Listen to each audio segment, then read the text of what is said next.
دیکھیں اسی لیے یہ جو ایتھزم کا مسئلہ ہے اور جو ملحدین ہیں، میں انہیں بس یوں ہی ایک عام فتنہ نہیں سمجھتا. یہ میں چند باتیں ابھی عرض کروں گا، اور یہ ذہن میں رہے کہ یہ میری اپنی رائے ہے. ممکن ہے کہ آپ کو اس سے اختلاف ہو اور دیگر حضرات کو اس سے اختلاف رکھنے کا بھرپور اختیار ہے، لیکن میرا ایتھزم سے متعلق ایک میری خاص رائے ہے، اور وہ میں انشاءاللہ چند دلائل بھی آپ کے سامنے حدیث سے پیش کروں گا. دیکھیں، میں نے جیسا کہ بتایا کہ میں اس فتنے کو عام فتنے کی طرح نہیں سمجھتا، بلکہ میں اسے ایتھزم کو اس فتنے سے کنیکٹڈ سمجھتا ہوں، اور اس فتنے کی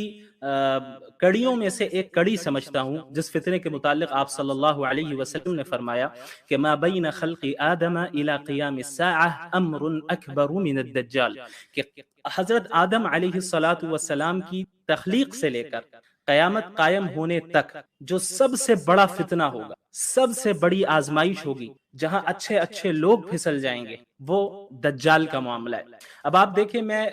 الہاد کو دجال سے کس طرح، مطلب میں کیوں سمجھتا ہوں کہ اس کا الہاد سے تعلق ہے اور الہاد کا دجال سے تعلق ہے. اب آپ دیکھیں، جو ملحدین ہوتے ہیں، میں ابھی اس پہ آتا ہوں جو آپ نے سوال کیا ہے کہ بھئی تعداد کی کمی اور زیادتی کا مسئلہ. تو ملحدین سے اگر آپ جب بات کریں گے اور انہیں آپ خدا کو ماننے پر کنونس کریں گے اور خدا کا تصور ان کے سامنے آپ پیش کریں گے، تو آپ دیکھیں گے کہ وہ کسی بھی ذات کو خدا تسلیم کرنے کے لیے جن شرائط کو آپ کے سامنے پیش کرتے ہیں، یعنی اگر آپ کا خدا ہے تو آپ کے خدا کو میری ان شرطوں پر پورا اترنا چاہیے. تو آپ ذرا ان شرائط پر غور کریا کریں. مثلا خدا کے وجود کے لیے انہیں کوئی ایسی دلیل چاہیے ہوتی ہے جس کے ذریعے سے، یعنی وہ اپنے سینس آرگنز کے ذریعے سے یا کسی ایکسپیریمنٹ کے ذریعے سے خدا کی ایگزسٹنس کو پالے، یعنی وہ اللہ پر ہی علیاذ باللہ ایکسپیریمنٹ کرنا چاہتے ہیں، یا وہ اپنے سینس آرگنز کے ذریعے خدا کے کو جب تک وہ دیکھ نہ لیں، محسوس نہ کر لیں آبزرویشن کے ذریعے، تب تک وہ جو ہے خدا کو تسلیم نہیں کریں گے. اب بعض لوگ یہ بھی کہتے ہیں کہ بھائی اگر خدا نہیں دکھتا ہے تو چلو کم از کم کچھ ایسی آپ سپر نیچرل ایکٹیویٹیز ہمارے یونیورس میں دکھائیں جو لاز آف نیچر سے ہٹ کرو. مثلا آپ نے معجزات کی بات کی، آپ نے دیگر کرامات کی بات کی، تو بھائی اب ایسا کیوں نہیں ہوتا؟ اگر آپ کا خدا سچا ہے تو پھر آپ کچھ اس طرح کا معجزہ کر کے دکھائے، کچھ ایسی سپر نیچرل ایکٹیویٹی کر کے دکھائیں جن کی بنیاد پہ ہم آپ کے خدا کو خدا تسلیم کریں.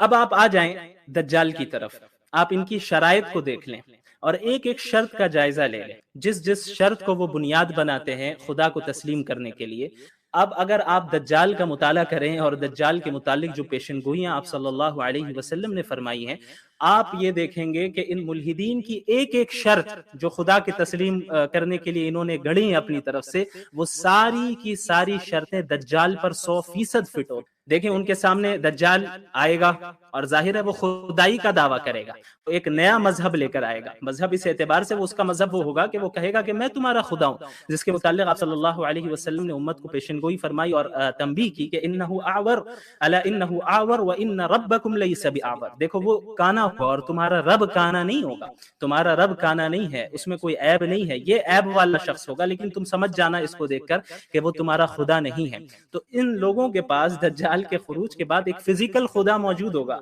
جسے وہ اپنے سینس آرگنز کے ذریعے انہیں دیکھ سکیں گے. اس کے علاوہ دجال کی جو طاقتیں ہیں، اللہ تعالیٰ نے جو بندوں کی آزمائش کے لیے اسے جو چھوٹ دے رکھی ہوگی، اس کے متعلق آپ کی نظر سے احادیث گزری ہوں گی. آپ صلی اللہ علیہ وسلم نے فرمایا کہ معه جنت ونار ناره جنہ وجنته نار، او کما قال علیہ الصلوۃ والسلام، کہ دجال ایسا ہوگا کہ اس کے ساتھ ایک جنت بھی ہوگی، اس کے ساتھ آگ بھی ہوگی، اس کی آگ جنت ہوگی، اس کی جنت آگ ہوگی. یعنی وہ ایک ڈیسیور ہوگا، وہ لوگوں کو دھوکہ دے رہا ہوگا، اس کے پاس سپر نیچرل پاورز ہوں گی، وہ سپر نیچرل ایکٹیویٹیز کر کے دکھائے گا. اب آپ کو بتاؤں میں یہ روایت، آپ صلی اللہ علیہ وسلم نے فرمایا کہ دجال جو ہے ایک شخص کو بلائے گا اور اس شخص سے دجال یہ کہے گا کہ بھئی اگر میں تمہارے ماں باپ کو زندہ کر دوں جو کہ مر چکے. اب آپ بتائیں کہ ایک انسان کو اپنے ماں باپ سے کتنی محبت ہوتی ہے، ایک انسان نہیں چاہے گا کہ اس کے ماں باپ زندہ ہو جائے. دجال اس سے کہے گا کہ اگر میں تمہارے ماں باپ کو زندہ کر دوں تو کیا مجھ پر ایمان لے آؤ گے؟ تو وہ کہے گا کہ ہاں بالکل ایمان لے آئیں گے. تو وہ اسے زندہ کر کے دکھائے گا اور وہ شخص مرتد ہو جائے گا. اس کے علاوہ جو اس کو ماننے والے ہوں گے، جو اس کے فالوورز ہوں گے، اسے دنیاوی نعمتوں سے وہ جو ہے انہیں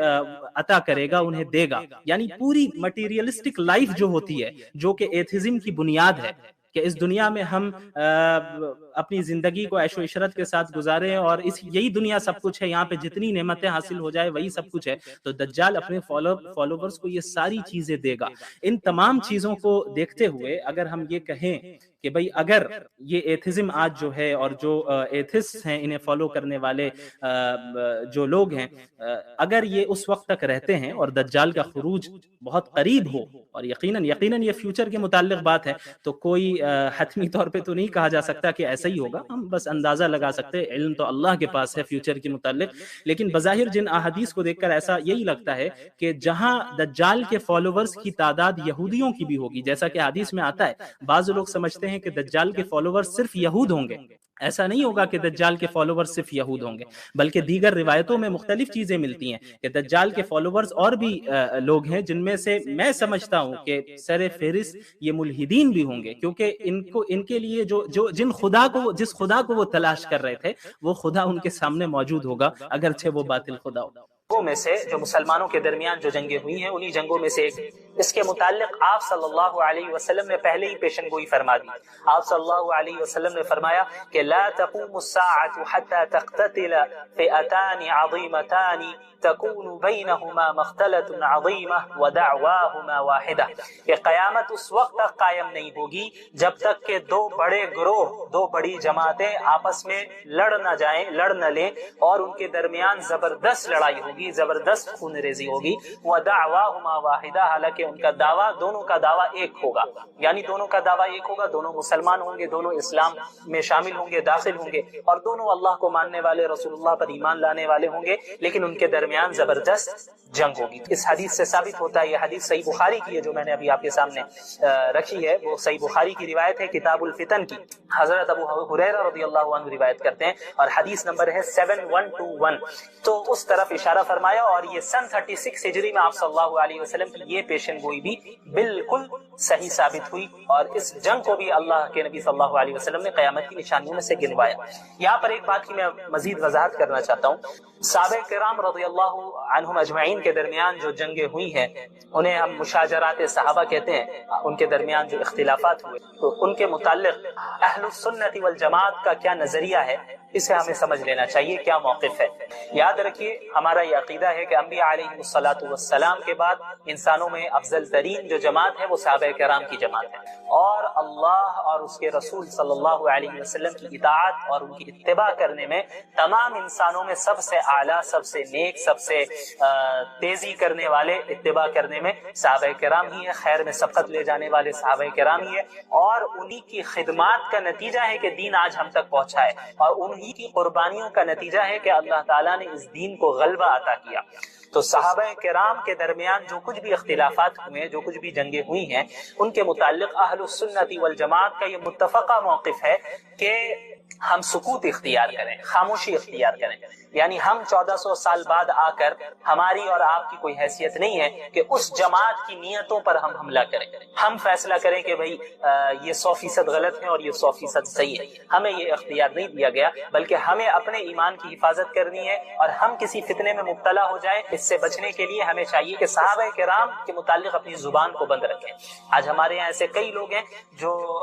کھڑے ہو گئے ہیں اور دعویٰ کرتے ہیں اور صحابہ کرام کے خلاف بولتے ہیں، حضرت امیر معاویہ رضی اللہ عنہ کے خلاف بولتے ہیں، اور بعض ایسے بھی ہیں جو حضرت معاویہ رضی اللہ عنہ کے دفاع کرتے کرتے حضرت علی رضی اللہ تعالی عنہ کے متعلق ایسی باتیں بول دیتے ہیں جو ان کے شایان شان نہیں ہے۔ تو اسی لیے اہل السنت والجماعت کا سب سے بہترین اور معتدل اور صحیح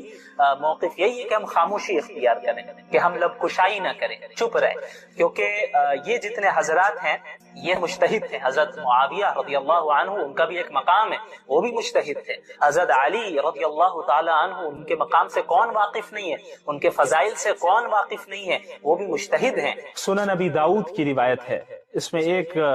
فتنے کے متعلق آپ صلی اللہ علیہ وسلم نے ذکر کیا اور ایک پیشن گوئی فرمائی ہے، اور وہ پیشن گوئی آج صحیح ثابت ہو چکی ہے، یہ ہمارے زمانے کے لیے ہی ہے، اور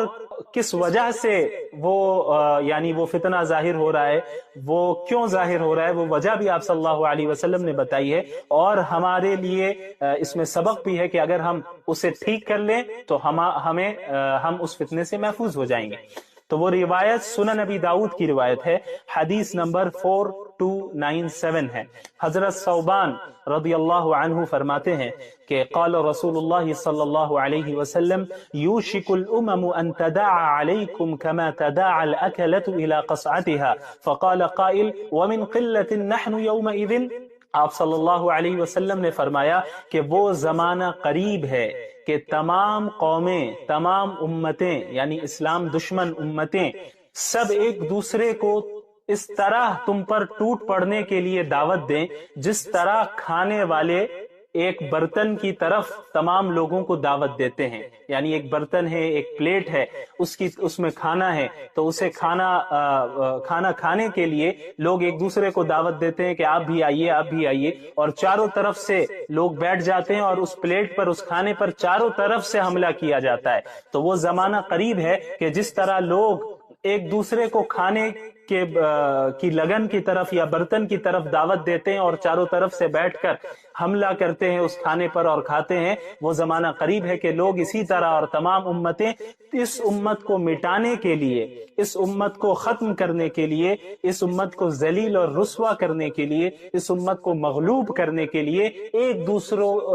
دوسرے کو یہ قومیں اور یہ امتیں دعوت دیں گی کہ آئیں اور سب مل کر ہم اسلام پر حملہ کریں اور مسلمانوں پر حملہ کریں۔ یہ زمانہ قریب ہے۔ تو صحابہ کرام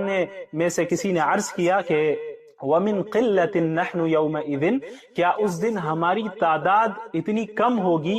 اس وجہ سے ایسا ہوگا؟ تو آپ صلی اللہ علیہ وسلم نے فرمایا کہ قال بل انتم یومئذ کثیر، نہیں بلکہ تم اس دن بہت زیادہ ہوگے، بڑی تعداد ہوگی تمہاری۔ اس حدیث پر غور کیجئے، یہ آج ہی کے زمانے کے متعلق ہے۔ آج ہماری تعداد کم ہے؟ نہیں، صحابہ کرام کے دور میں تو مسلمانوں کی تعداد کم تھی۔ آج کیا ہماری تعداد کم ہے؟ ہرگز تعداد کم نہیں ہے۔ اور کیا آج یہی حال نہیں ہے کہ تمام قومیں اور تمام امتیں اس اسلام پر اور مسلمانوں پر آج ٹوٹ پڑی ہیں؟ پوری دنیا آج اسلام پر حملہ کر رہی ہے، پوری دنیا آج مسلمانوں کو ذلیل اور رسوا کرنے کے پر تلی ہوئی ہے۔ پوری دنیا میں اسلام اور مسلمانوں کو صرف بدنام کیا جاتا ہے۔ کبھی انہیں ٹیررسٹ کہہ دیا جاتا ہے، کبھی ایکسٹریمسٹ کہہ دیا جاتا ہے، کبھی کہہ دیا جاتا ہے کہ یہ بیکورڈ ہے، کبھی کچھ کہہ دیا جاتا ہے، کبھی کچھ کہہ دیا جاتا ہے، کبھی داڑھی پر اعتراض ہوتا ہے، کبھی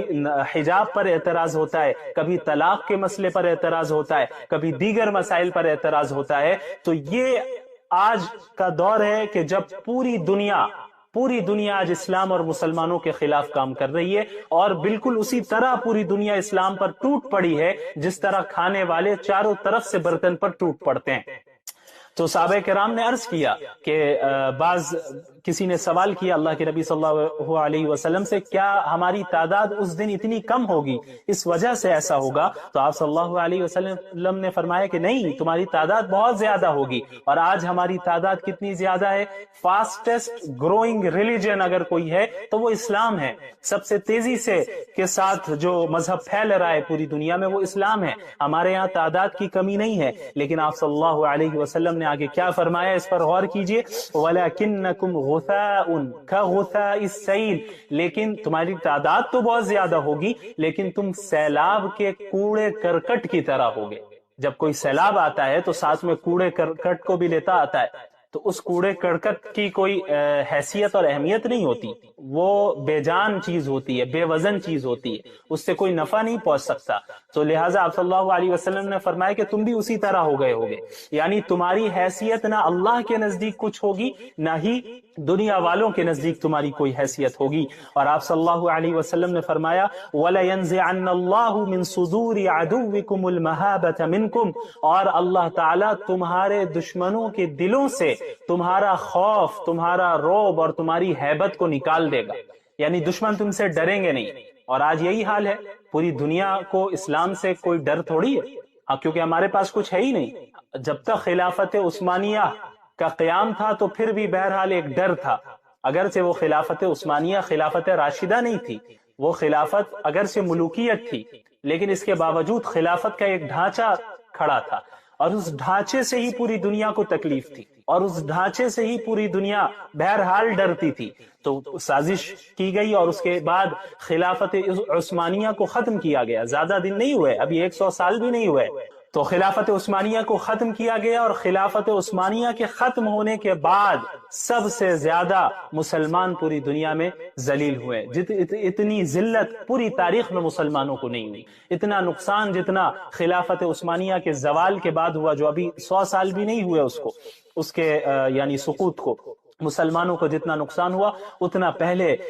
پچھلی تاریخ میں نہیں ہوا۔ تو اس حدیث کو پڑھ کر ایسا معلوم ہوتا ہے کہ گویا شاید اسی صدی کے لیے آپ صلی اللہ علیہ وسلم نے فرمایا۔ ظاہر سی بات ہے کہ اس وقت آپ صلی اللہ علیہ وسلم اس حدیث کو ارشاد فرما رہے ہیں جب اسلام عروج پر تھا، صحابہ کرام اور مسلمانوں نے اپنے اس دین کے لیے تمام چیزوں کی قربانی دی، جان کی بھی اور مال کی بھی۔ اب اس حدیث کو پہلے مکمل کرتے ہیں۔ آپ صلی اللہ علیہ وسلم نے فرمایا کہ تمہارے دشمنوں کے دلوں سے اللہ تعالیٰ تمہارا خوف، رعب اور ہیبت کو نکال دے گا۔ آج یہی صورتحال ہے۔ اس کے بعد آپ صلی اللہ علیہ وسلم نے فرمایا وَلَيَغْذِفَنَّ اللَّهُ فِي قُلُوبِكُمُ الْوَهْنَ، اور اللہ تعالیٰ تمہارے دلوں میں وہن ڈال دے گا۔ فَقَالَ قَائِلٌ يَا رَسُولَ اللَّهِ وَمَا الْوَهْنُ،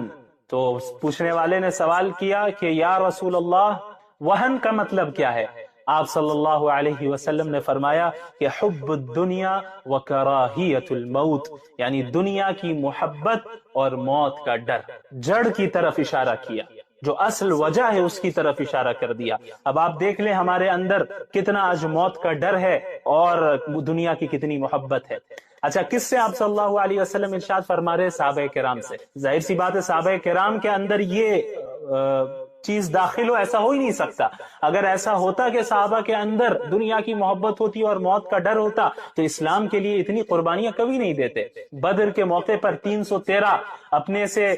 3 گنا زیادہ طاقت کے سامنے کبھی نہیں جاتے، لیکن وہ گئے کیونکہ ان کے اندر موت کا ڈر نہیں تھا، اس کے علاوہ دنیا کی محبت نہیں تھی۔ تبھی انہوں نے ہجرت کی اور اپنے گھر کو، اپنے اہل و عیال کو اور اپنے مال اور جائیداد کو مکہ میں چھوڑ دیا اور پھر ہجرت کر کے آئے۔ تو اس وقت آپ صلی اللہ علیہ وسلم یہ بات ارشاد فرما رہے کہ جب یہ چیز واقع نہیں ہوئی تھی، اور ممکن ہے کہ کئی صدی بعد، بلکہ حقیقت ہے کہ کئی صدی بعد یہ چیز واقع ہوئی۔ جس طرح پوری امت پر، یعنی اس امت مسلمہ پر پوری دنیا ٹوٹ پڑی ہے، یہ چیز بعد میں واقع ہوئی۔ شروع میں تو اسلام کا عروج تھا، بالکل عروج تھا۔ تو آپ صلی اللہ علیہ وسلم نے پیشن گوئی فرمائی، تو صحابہ کو یقیناً تعجب ہوا کہ ایسا کیسے ہو جائے گا کہ ہمارے اندر یہ بیماری تو ظاہر سی بات ہے نہیں آ سکتی، صحابہ کرام کے اندر تو یہ بیماری نہیں آ سکتی۔ تو انہیں یہ چیز، اس چیز نے سوچ میں ڈالا کہ آخر کیا وجہ ہو سکتی ہے۔ یعنی یہ تو ان کو یقین تھا کہ آپ صلی اللہ علیہ وسلم جو فرما رہے ہیں یہ تو ہونا ہے، لیکن وہ یہ سوچنے لگے کہ آخر وجہ کیا ہوگی، ایسا کیوں ہوگا، کیونکہ اب تک تو اللہ ہماری مدد کر رہا ہے، ہم نے اللہ کے لیے قربانیاں دی ہیں اور ہم اب اخلاص کے ساتھ اللہ کے نبی صلی اللہ علیہ وسلم کے ساتھ جڑے ہوئے ہیں، تو ہمیں فتح تو حاصل ہو رہی ہے، لیکن پوری دنیا مسلمانوں پر ٹوٹ پڑے گی اور آپ صلی اللہ علیہ وسلم فرما رہے ہیں کہ تم سیلاب کے کوڑے کرکٹ کی مانند ہو جاؤ گے، تو اس کی وجہ کیا ہے؟ تو انہوں نے یہی سوچا ہوگا، یہی سوچا جیسا کہ سوال سے ہمیں معلوم ہوتا ہے کہ بھائی باطنی خرابی مسلمانوں کے اندر ہو، یہ تو ہم تصور نہیں کریں گے، لیکن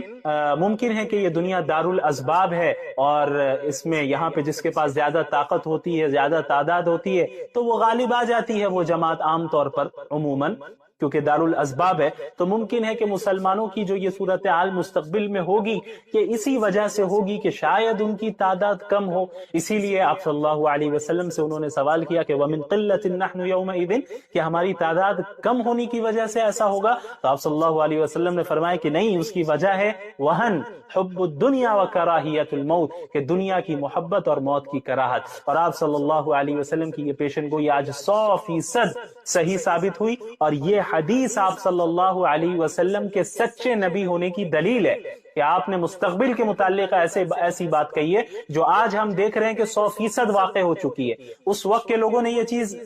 اس چیز کو انہوں نے نہیں دیکھا، انہوں نے تو عروج کو دیکھا تھا، لیکن آج ہم 15ویں صدی میں دیکھ رہے ہیں کہ ہماری کیا حالت ہے، کہ ہمارے اندر یہ دو بیماری ہے کہ دنیا کی محبت ہے اور موت کا ڈر ہے۔ ہم حق کو سپورٹ کرنے سے ڈرتے ہیں، حق کے لیے آواز اٹھانے سے ڈرتے ہیں، ظلم کے خلاف، باطل کے خلاف آواز اٹھانے سے ڈرتے ہیں۔ کیوں ڈرتے ہیں؟ اسی بات کا ڈر ہے کہ اگر ہم حق کی بات کریں گے تو ہمیں جیل بھیج دیا جائے گا، حق کی بات کریں گے تو ہمارے خلاف کیسز چلیں گے، حق کی بات کریں گے تو ہماری تجارت کو، بزنس کو بند کر دیا جائے گا، حق کی بات کریں گے تو ہمارے گھر والوں کو تکلیف پہنچائی جائے گی۔ تو یہی تو حب الدنیا ہے، دنیا کی محبت تو اسی کو کہتے ہیں۔ اگر ہم حق کا ساتھ دیں گے تو ہمارے اوپر دہشت گردی کا الزام لگایا جا سکتا ہے، ایکسٹریمزم کا الزام لگایا جا سکتا ہے، بہت کچھ کیا جا سکتا ہے۔ تو ہمیں موت کا بھی ڈر ہے، ہو سکتا ہے کہ ہمیں جان سے مار دیا جائے۔ تو یہ دو بیماری ہے، تو یہ جو دو بیماریاں ہمارے اندر ہے، یہی وجہ ہے کہ آج ہم زوال کا شکار ہے، انحطاط کا شکار ہے۔ آج ہم اس دنیا میں ترقی نہیں کر رہے ہیں۔ صحابہ کرام کے اندر یہ دو بیماریاں ہرگز نہیں تھی، کوئی بیماری نہیں تھی باطنی بیماری، تبھی انہوں نے کیسر و قصرا کے تخت کو پلٹ دیا۔ جو دنیا کے جو دو سپر پاورز تھے اس وقت عہد نبوی میں، ان دونوں کو عرب کے لوگوں نے ہرا دیا، اور چند جو تعداد میں مختصر سے اور اسباب میں مختصر سے ایسے لوگوں نے قیصر کو، رومی حکومت کو، رومن امپائر کو ہرا دیا اور وہاں پر اسلام کا جھنڈا لہرایا۔ تو یہ ایمان کی بدولت ہوا، صرف اسباب سے نہیں ہوتا کچھ، ایمان کی بنیاد پہ ہوتا ہے۔ اور ان کے اندر موت کا ڈر نہیں تھا، اگر موت کا ڈر ہوتا تو اس طرح نہیں غالب آ پاتے۔ اسی طرح دنیا کی محبت بھی نہیں تھی۔ آج یہ تو ایک بہت بڑی چیز ہے کہ ہم حق اور باطل کے لیے کھڑے ہوں، یعنی حق کے لیے کھڑے ہوں اور باطل کے خلاف کھڑے ہوں، یہ تو ایک بہت بڑی چیز ہے۔ ہمارا جو معاشرہ ہے اپنا، اس میں اگر کوئی منکر کام ہوتا ہے، اس میں اگر کوئی گناہ کا کام ہوتا ہے تو ہم تو اس کے خلاف بھی نہیں اٹھتے۔ آپ دیکھ لیں، اچھے سے اچھے دیندار شخص ہے، اگر انہیں کوئی ایسی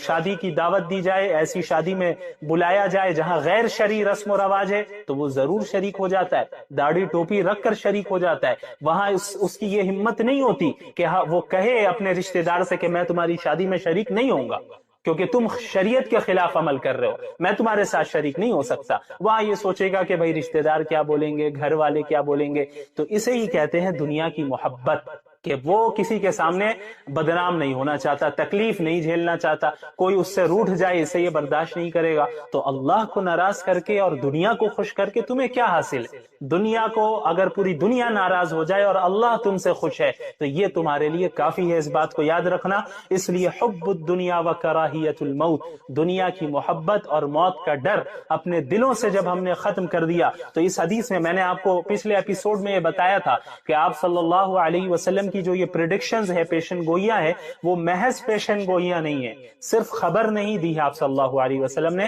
بلکہ اس سے بچنے کا علاج بھی بتایا ہے۔ ایک تو متنبع بھی کیا کہ دیکھو ایسا ہوگا، تم بچے رہنا، تم اس میں شکار نہ ہونا، لیکن اس کے بعد وجہ بھی بتا دی کہ کیوں ہوتا ہے، ایسا کیوں ہوگا۔ تو اب ہمیں وجہ جب پتہ چل گئی تو اب ہمیں اسے ریکور کرنے کی ضرورت ہے، اسے ٹھیک کرنے کی ضرورت ہے۔ آپ صلی اللہ علیہ وسلم نے علاج بتا دیا کہ اگر تم نے دنیا کی محبت اور موت کا ڈر اپنے دل سے نکال دیا تو تمہارے لیے ہی قرآن کریم میں یہ اعلان کیا گیا ہے کہ وَأَنْتُمُ الْأَعْلَوْنَ إِن كُنْتُم مُؤْمِنِينَ۔ پر کیسا ظلم ہو رہا ہے اے اللہ، ہم ایسے زمانے میں ہیں کہ ہم کچھ کر بھی نہیں پا رہے ہیں، چاہ کے بھی نہیں کر پا رہے ہیں۔ اے اللہ ہم کیا کریں، ہم کیسے منہ دکھائیں، ہمیں نہیں معلوم۔ اے اللہ ہمارے پاس کوئی اختیارات نہیں ہے۔ اے اللہ ہم بولنے اور دعا کرنے کے علاوہ کچھ کر نہیں پا رہے ہیں۔ اے اللہ ہم اپنے بچوں کو تڑپتے ہوئے بلکتے ہوئے ویڈیوز میں دیکھ رہے ہیں۔ اے اللہ اپنی عورتوں کو ہم دیکھ رہے ہیں کہ کیسے ان کی عزتیں لوٹی جا رہی ہیں۔ اے اللہ ہمارے نوجوانوں کو کس طرح شہید کیا جا رہا ہے۔ اے اللہ تیرے علاوہ اس وقت ان کی حفاظت کرنے والا کوئی نہیں۔ اے اللہ ہم تمام اسلامی حکام کی شکایت آپ سے کرتے ہیں۔ اے اللہ ہر اس حاکم کی پکڑ فرما، ہر اس حاکم کی پکڑ فرما جو اس امت کو اس طرح قتل عام میں مبتلا کرتے ہوئے دیکھ رہا ہے لیکن وہ آگے نہیں بڑھ رہا۔ اے اللہ پھر سے صلاح الدین ایوبی کو پیدا فرما۔ اے اللہ پھر سے عمر بن خطاب کو پیدا فرما۔ اے اللہ پھر سے خالد بن الولید کو پیدا فرما۔ اے اللہ وہ ابو بکر والی حمیت اور غیرت ہمارے اندر پیدا فرما جب ابو بکر نے فرمایا تھا اَيُنْقَصُ الدِّينُ وَأَنَا حَيٌّ، کہ میرے جیتے جی دین میں کمی پیدا ہوگی۔ اے اللہ آج آپ کے دین میں کمی پیدا ہوئی اور ہم بیٹھے ہیں، ہم ہاتھ پہ ہاتھ رکھے بیٹھے ہیں، ہم دین کی مخالفت کر رہے ہیں، آپ کے احکامات کی مخالفت کر رہے ہیں اور بڑے فخر سے اپنے نبی کی طرف نسبت کر رہے ہیں۔ اے اللہ ہم جانتے ہیں یہ نفاق کی علامتیں ہیں، ہم جانتے ہیں کہ یہ منافقانہ صفات ہیں، اے اللہ ہم کمزور ہیں، تو اپنے فضل سے ہمیں قوت بخش، اے اللہ اپنے فضل سے ہمیں قوت بخش، اے اللہ ہمیں گمراہی سے بچا لے، اے اللہ مسجد اقصی کو آزاد فرما، اے اللہ مسجد اقصی کو آزاد فرما، اے اللہ مسجد اقصی کو آزاد فرما اور تمام مظلوم مسلمانوں کی مدد فرما، اے اللہ ملک بھارت کے مسلمانوں کی مدد فرما،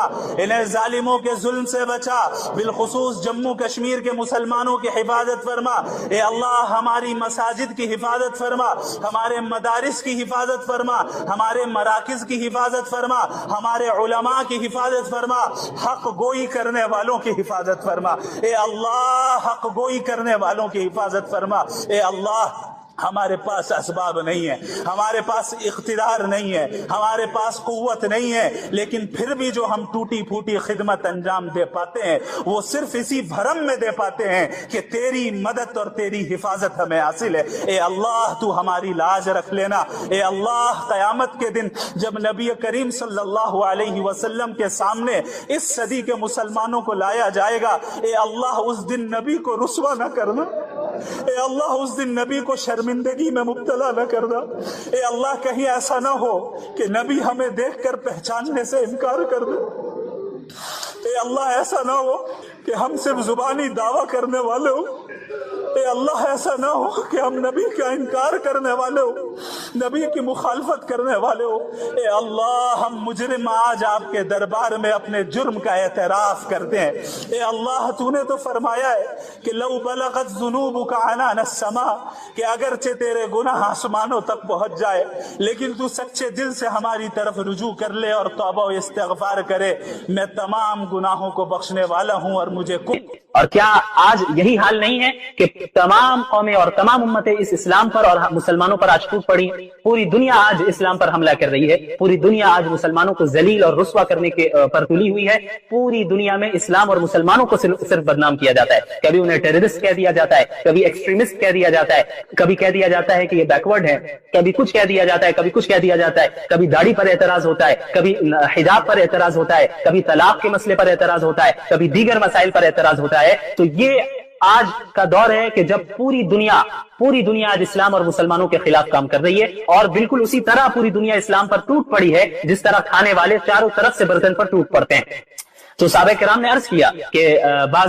کسی نے سوال کیا اللہ کے نبی صلی اللہ علیہ وسلم سے، کیا ہماری تعداد اس دن اتنی کم ہوگی، اس وجہ سے ایسا ہوگا؟ تو آپ صلی اللہ علیہ وسلم نے فرمایا کہ نہیں، تمہاری تعداد بہت زیادہ ہوگی، اور آج ہماری تعداد کتنی زیادہ ہے؟ فاسٹسٹ گروئنگ ریلیجن اگر کوئی ہے تو وہ اسلام ہے، سب سے تیزی سے کے ساتھ جو مذہب پھیل رہا ہے پوری دنیا میں وہ اسلام ہے، ہمارے یہاں تعداد کی کمی نہیں ہے۔ لیکن آپ صلی اللہ علیہ وسلم نے آگے کیا فرمایا، اس پر غور کیجئے، وَلَكِنَّكُمْ غُثَاءٌ كَغُثَاءِ السَّيْلِ، لیکن تمہاری تعداد تو بہت زیادہ ہوگی لیکن تم سیلاب کے کوڑے کرکٹ کی طرح ہوگے۔ جب کوئی سیلاب آتا ہے تو ساتھ میں کوڑے کرکٹ کو بھی لیتا آتا ہے، تو اس کوڑے کرکٹ کی کوئی حیثیت اور اہمیت نہیں ہوتی، وہ بے جان چیز ہوتی ہے، بے وزن چیز ہوتی ہے، اس سے کوئی نفع نہیں پہنچ سکتا۔ تو لہٰذا آپ صلی اللہ علیہ وسلم نے فرمایا کہ تم بھی اسی طرح ہو گئے ہوگے، یعنی تمہاری حیثیت نہ اللہ کے نزدیک کچھ ہوگی نہ ہی دنیا والوں کے نزدیک تمہاری کوئی حیثیت ہوگی۔ اور آپ صلی اللہ علیہ وسلم نے فرمایا وَلَيَنزِعَنَّ اللَّهُ مِن صُدُورِ عَدُوِّكُمُ الْمَهَابَةَ مِنكُمْ، اور اللہ تعالیٰ تمہارے دشمنوں کے دلوں سے تمہارا خوف، تمہارا رعب اور تمہاری ہیبت کو نکال دے گا،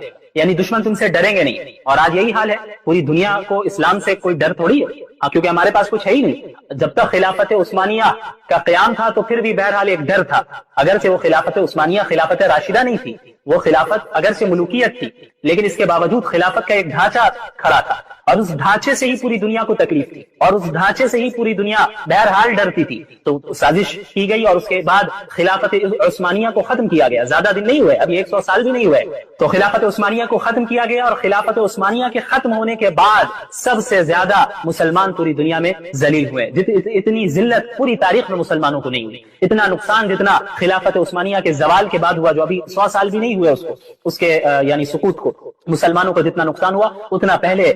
پچھلی تاریخ میں نہیں ہوا. تو اس حدیث کو پڑھ کر ایسا معلوم ہوتا ہے کہ گویا شاید اسی صدی کے لیے آپ صلی اللہ علیہ وسلم نے فرمایا. ظاہر سی بات ہے کہ اس وقت آپ صلی اللہ علیہ وسلم اس حدیث کو ارشاد فرما رہے ہیں جب اسلام عروج پر تھا. صحابہ کرام اور مسلمانوں نے اب اس دین کے لیے تمام چیزوں کی قربانی دی, جان کی بھی اور مال کی بھی. اب اس حدیث کو پہلے مکمل کرتے ہیں. آپ صلی اللہ علیہ وسلم نے فرمایا کہ تمہارے دشمنوں کے دلوں سے اللہ تعالیٰ تمہارا خوف, رعب اور ہیبت کو نکال دے گا. آج یہی صورتحال ہے. اس کے بعد آپ صلی اللہ علیہ وسلم نے فرمایا وَلَا يَغْذِفَنَّ اللَّهُ فِي قُلُوبِكُمُ الْوَهْنَ, اور اللہ تعالیٰ تمہارے دلوں میں وہن ڈال دے گا. فقال قائل یا رسول اللہ وما الوہن, تو پوچھنے والے نے سوال کیا کہ یا رسول اللہ وہن کا مطلب کیا ہے؟ آپ صلی اللہ علیہ وسلم نے فرمایا کہ حب الدنیا وکراہیت الموت, یعنی دنیا کی محبت اور موت کا ڈر. جڑ کی طرف اشارہ کیا, جو اصل وجہ ہے اس کی طرف اشارہ کر دیا. اب آپ دیکھ لیں ہمارے اندر کتنا آج موت کا ڈر ہے اور دنیا کی کتنی محبت ہے. اچھا, کس سے آپ صلی اللہ علیہ وسلم ارشاد فرما رہے؟ صحابہ کرام سے. ظاہر سی بات ہے صحابہ کرام کے اندر یہ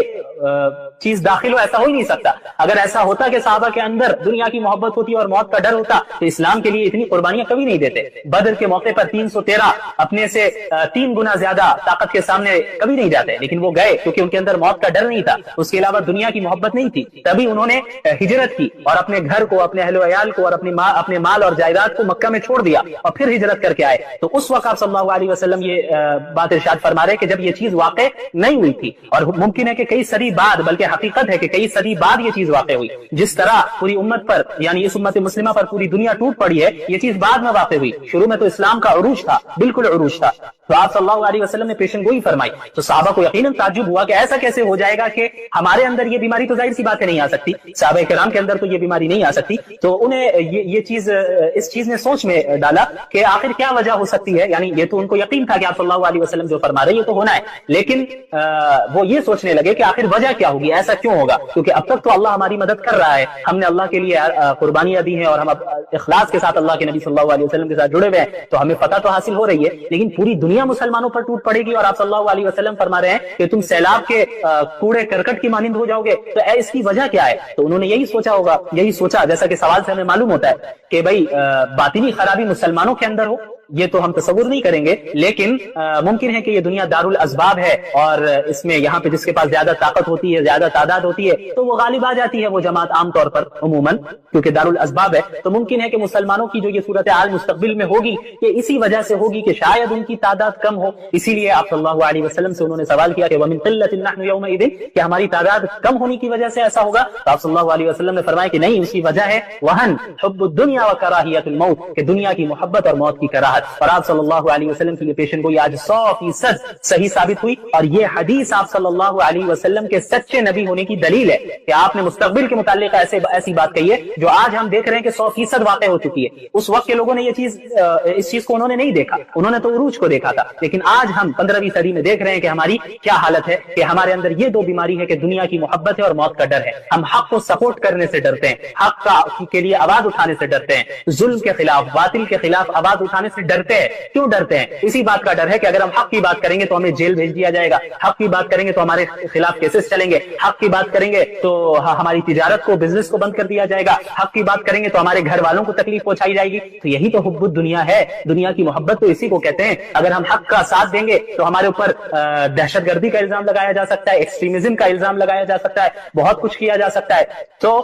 ہمیں موت کا بھی ڈر ہے, ہو سکتا ہے کہ ہمیں جان سے مار دیا جائے. تو یہ دو بیماری ہے. تو یہ جو دو بیماریاں ہمارے اندر ہے, یہی وجہ ہے کہ آج ہم زوال کا شکار ہے, انحطاط کا شکار ہے. آج ہم اس دنیا میں ترقی نہیں کر رہے ہیں. صحابہ کرام کے اندر یہ دو بیماریاں ہرگز نہیں تھی, کوئی بیماری نہیں تھی باطنی بیماری. تبھی انہوں نے کیسر و قسرا کے تخت کو پلٹ دیا. جو دنیا کے جو دو سپر پاورز تھے اس وقت عہد نبوی میں, ان دونوں کو عرب کے لوگوں نے ہرا دیا, اور چند جو تعداد میں مختصر سے اور اسباب میں مختصر سے ایسے لوگوں نے قیصر کو, رومی حکومت کو, رومن امپائر کو ہرا دیا اور وہاں پر اسلام کا جھنڈا لہرایا. تو یہ ایمان کی بدولت ہوا, صرف اسباب سے نہیں ہوتا کچھ, ایمان کی بنیاد پہ ہوتا ہے. اور ان کے اندر موت کا ڈر نہیں تھا. اگر موت کا ڈر ہوتا تو اس طرح نہیں غالب آ پاتے. اسی طرح دنیا کی محبت بھی نہیں تھی. آج یہ تو ایک بہت بڑی چیز ہے کہ ہم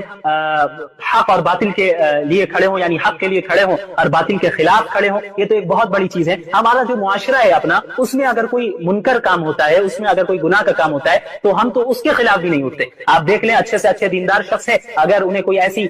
شادی کی دعوت دی جائے، ایسی شادی میں بلایا جائے جہاں غیر شرعی رسم و رواج ہے تو وہ ضرور شریک ہو جاتا ہے۔ آپ صلی اللہ علیہ وسلم نے مستقبل کے متعلق جو پیشن گوئیاں فرمائی ہیں ان میں وہ جنگیں بھی شامل ہیں جو مسلمانوں اور مشرکین کے درمیان ہوں گی، اور وہ جنگیں بھی شامل ہیں جو مسلمانوں کے ہی درمیان آپس میں ہی جنگیں پاس میں ہوئی ہیں۔ تو اسی کے متعلق انہی جنگوں میں سے جو مسلمانوں کے درمیان جو جنگیں ہوئی ہیں انہی جنگوں میں سے اس کے متعلق آپ صلی اللہ علیہ وسلم نے پہلے ہی پیشن گوئی فرما دی۔ آپ صلی اللہ علیہ وسلم نے فرمایا کہ لا تقوم الساعة حتى تقتتل فئتان عظیمتان تكون بينهما مختلط عظیمہ ودعواهما واحدہ، کہ قیامت اس وقت تک قائم نہیں ہوگی جب تک کہ دو بڑے گروہ، دو بڑی جماعتیں آپس میں لڑ نہ جائیں، لڑ نہ لیں، اور ان کے درمیان زبردست لڑائی ہوگی، زبردست خون ریزی ہوگی۔ ودعواهما واحدہ، حالانکہ ان کا دعویٰ، دونوں کا دعویٰ ایک ہوگا، یعنی دونوں کا دعویٰ ایک ہوگا، دونوں مسلمان ہوں گے، دونوں اسلام میں شامل ہوں گے، داخل ہوں گے، اور دونوں اللہ کو ماننے والے، رسول اللہ پر ایمان لانے والے ہوں گے، لیکن ان کے درمیان زبردست جنگ ہوگی۔ اس حدیث سے ثابت ہوتا ہے، یہ حدیث صحیح بخاری کی ہے جو میں نے ابھی آپ کے سامنے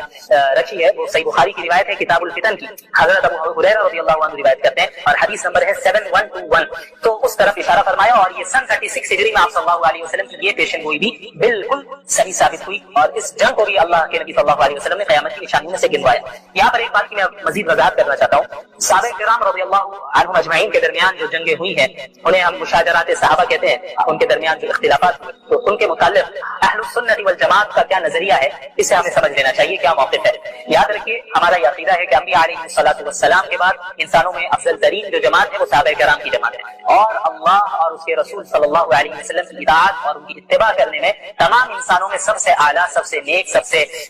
تیزی کرنے والے، اتباع کرنے میں صحابہ کرام ہی ہیں، خیر میں سبقت لے جانے والے صحابہ کرام ہی ہیں، اور انہی کی خدمات کا نتیجہ ہے کہ دین آج ہم تک پہنچا ہے، اور انہی کی قربانیوں کا نتیجہ ہے کہ اللہ تعالیٰ نے اس دین کو غلبہ عطا کیا۔ تو صحابہ کرام کے درمیان جو کچھ بھی اختلافات ہوئے ہیں، جو کچھ بھی جنگیں ہوئی ہیں، ان کے متعلق اہل السنت والجماعت کا یہ متفقہ موقف ہے کہ ہم سکوت اختیار کریں، خاموشی اختیار کریں، یعنی ہم 1400 سال بعد آ کر ہماری اور آپ کی کوئی حیثیت نہیں ہے کہ اس جماعت کی نیتوں پر ہم حملہ کریں، ہم فیصلہ کریں کہ بھائی یہ 100% غلط ہے اور یہ 100% صحیح ہے، ہمیں یہ اختیار نہیں دیا گیا، بلکہ ہمیں اپنے ایمان کی حفاظت کرنی ہے، اور ہم کسی فتنے میں مبتلا ہو جائیں اس سے بچنے کے لیے ہمیں چاہیے کہ صحابہ کرام کے متعلق اپنی زبان کو بند رکھیں۔ آج ہمارے یہاں ایسے کئی لوگ ہیں جو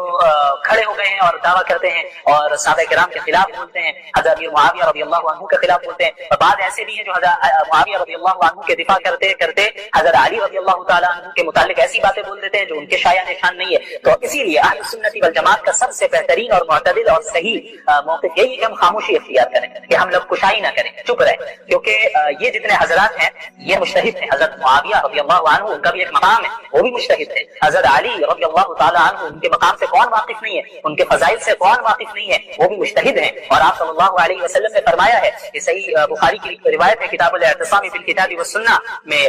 حدیث نمبر ہے 7352، کہ آپ صلی اللہ علیہ وسلم نے فرمایا کہ اذا حکم الحاکم فاجتہد ثم اصاب فله اجران واذا حکم فاجتہد ثم اخطأ فله اجر، کہ جب ایک حاکم اجتہاد کرے اور کوئی فیصلہ کرے اور اس کا فیصلہ صحیح بھی ہو، درست بھی ہو، تو اس کے لیے 2 اجر، 2 ثواب، اور جب وہ اجتہاد کرے اور فیصلہ کرے، اجتہاد کر کے کوئی فیصلہ کرے لیکن اس کا فیصلہ غلط ہو جائے، تب بھی اس کو 1 اجر ملنا ہے، کیونکہ اس نے اجتہاد کیا، اس کی نیت یہ نہیں تھی کہ وہ کچھ غلط کرے، خراب کرے، بلکہ اس نے جو اجتہاد کیا وہ اپنے اجتہاد میں اپنے اعتبار سے صحیح تھا، لیکن اگر حقیقت میں اس سے کچھ غلطی ہو گئی تو وہ اجتہادی غلطی ہوگی، یہ نہیں کہ نیتوں پہ ہم حملہ کرنے لگ جائے۔ تو یہ صحابہ کرام میں جو 2 گروہ بن گئے اور آپس میں جو جنگ ہوئی، لڑائی ہوئی، اگر ان 2 جماعتوں میں سے، ان 2 گروہ میں سے کسی ایک گروہ سے اگر کوئی خطا ہوئی ہے تو وہ اجتہادی خطا ہے، اس پر بھی انہیں 1 ثواب ملے گا۔ تو ہم اور آپ 1400 سال بعد اٹھ کر، میری اور آپ کی تو یہ حیثیت نہیں ہے کہ اس جماعت کے متعلق ہم ان پر اعتراض کریں، ان کی نیتوں پہ حملہ کریں۔ ایسے بھی لوگ ہیں جو علیاذ باللہ کھڑے ہو کر بعض صحابہ کرام کو منافق کہہ رہے ہیں، یہ بات کیسے صحیح ہو سکتی ہے جبکہ اللہ کے نبی صلی اللہ علیہ وسلم نے حضرت حسن رضی اللہ تعالیٰ عنہ کے متعلق فرمایا، صحیح بخاری کی روایت ہے کتاب الصلح 2704 حدیث نمبر ہے کہ ان ابنی هذا سید ولعل الله ان يصلح بین فئتین عظیمتین من المسلمین، کہ یہ میرا بیٹا حسن یہ سید ہے، سردار ہے، اور اللہ تعالیٰ سے امید ہے کہ میرے اس بیٹے کے ذریعے اللہ تعالیٰ مسلمانوں کے دو بڑے گروہ کے درمیان صلح کروائے گا۔ اور پھر ایسا ہی ہوا، جب آپ تاریخ کا مطالعہ کریں گے تو آپ کو معلوم ہوگا کہ حضرت حسن اور حضرت علی رضی اللہ عنہ کے انتقال کی شہادت کے بعد حضرت حسن کے ہاتھوں پر مسلمانوں نے بیعت کی، اور وہ دو گروہ اسی طرح قائم رہے۔ حضرت معاویہ رضی اللہ عنہ کا جو گروہ ہے وہ اسی طرح قائم رہا۔ یہاں حضرت علی کی شہادت کی تو اس کے بعد خلیفہ مقرر کیے گئے حضرت حسن، لیکن حضرت حسن رضی اللہ تعالیٰ عنہ نے حضرت معاویہ سے صلح کر لی اور حضرت معاویہ کے ہاتھوں پر رضی اللہ عنہ کے ہاتھوں پر بیعت کر لی، اور اس طرح جو دو گروہ بن گئے تھے مسلمانوں میں وہ ایک ہو گئے اور متحد ہو گئے، جس کی پیشن گوئی آپ صلی اللہ علیہ وسلم نے بہت پہلے کر دی تھی کہ اس بیٹے کے ذریعے، میرے اس بیٹے کے ذریعے اللہ تعالیٰ مسلمانوں کے من المسلمین، اس پر غور کیجیے، مسلمانوں کے دو بڑے گروہوں کے درمیان صلح کروا دے گا۔ تو اللہ کے نبی صلی اللہ علیہ وسلم دونوں گروہ کو مسلمان کہہ رہے ہیں، دونوں کو مسلمانوں میں شامل کر رہے ہیں۔ تو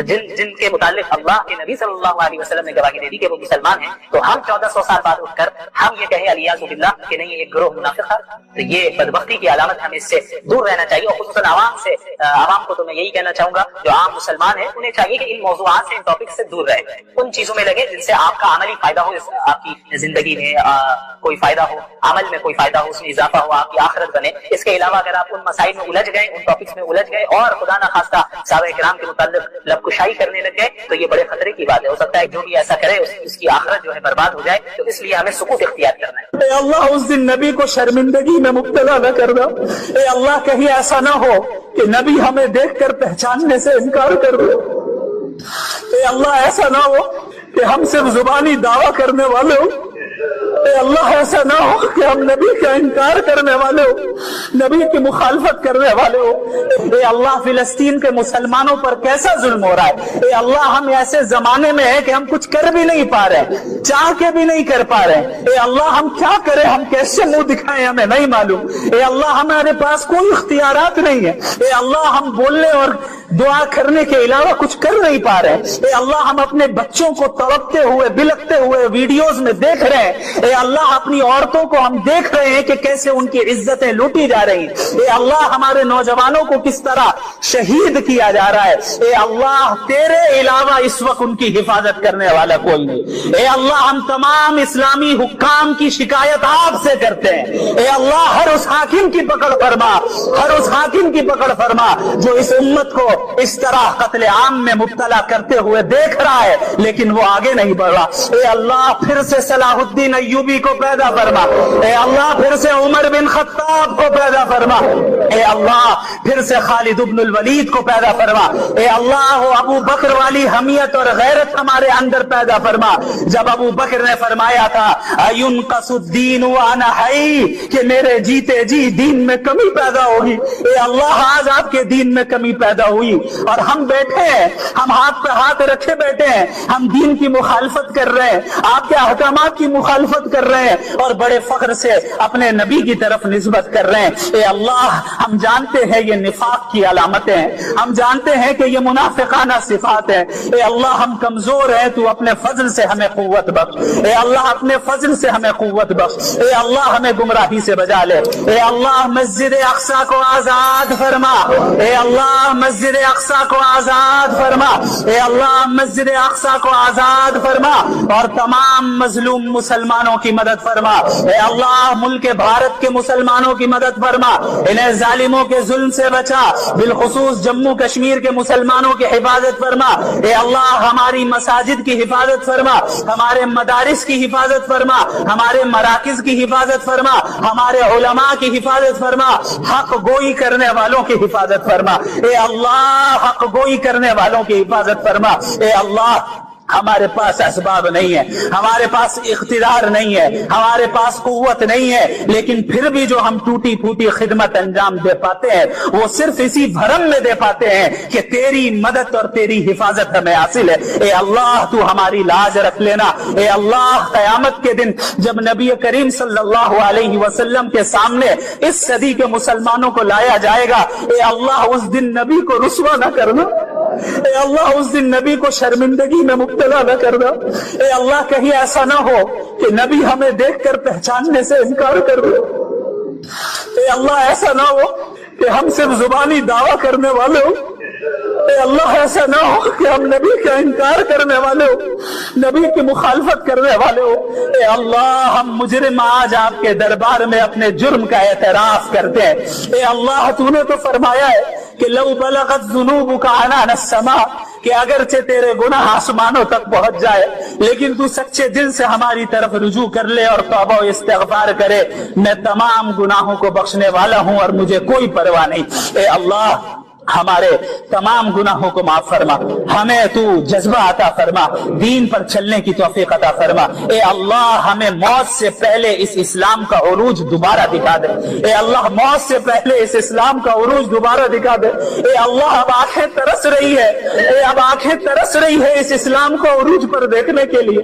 علماء اسلام کی تو حفاظت فرما جو اس دین کی خدمات کو انجام دے رہے ہیں اور اس دین کی ترقی اور عروج پر اس دین کو لے جانے کی کوششیں کر رہے ہیں۔ اے اللہ ہمارے بچوں کی نسلوں کی حفاظت فرما، ہمارے بچوں کو ایمان سے محروم نہ کر، ہمارے بچوں اور ہماری نسلوں میں